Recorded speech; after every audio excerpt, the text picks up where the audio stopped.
and welcome to this edition of Ask Dr. Robyn. I'm Dr. Robyn Silverman, Child and Teen Development Specialist and the creator of the Powerful Words Character System. Today's letter is from Melissa in Boston, who writes, "Dear Dr. Robyn, we have been a family that has loved competition for a long time. As my children have become more and more competitive, they've seen the good and the bad. The teams that they have been on sometimes showed great sportsmanship and others, well, not so much. How can we help our kids reflect on their sportsmanship on and off the field?" Thank you, Melissa. Yes, it's important to reflect on our thoughts and actions as they relate to other people, activities, and ourselves. There's a question that my friend, author Phyllis Fagel asks her students: were you being your best self today? Or in this case, during the game, in that moment. We can continue to reflect. Are we proud of how we've handled ourselves in competition over the last year?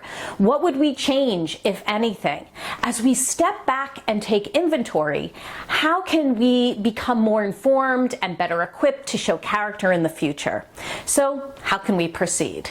Number one, take cues from other esteemed athletes. Some of our most decorated athletes have been celebrated in the news for how they help others in need. Serena Williams has donated her money and time to breast cancer foundations, at-risk schools and clinics, has built schools in underprivileged communities. LeBron James is known for his substantial donations to Boys and Girls Clubs and other youth-serving organizations. There are many, many more. How can our children show that they care in all different ways when they're in competition and when they're not?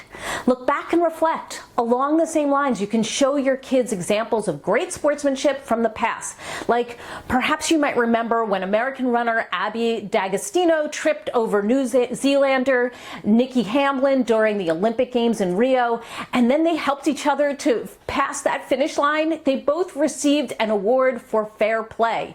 Ask your kids, what are some specific examples of positive sportsmanship that they remember seeing or showing during competition? Number three, internalize who you are and who you want to be. One of the strongest declarations of who you are comes after the words, "I am" and "we are." Have your children take time to consider who they are and how they want to be seen on and off the field or the mat. What words come to mind? What actions go along with these words? How does the team want to be defined when competing, practicing, hosting, interacting with others? I talk about this in my book. That's all the time we have for today. Please continue to send in your questions and they may be featured next time. In the meantime, make it a powerful month. Thank you, everyone.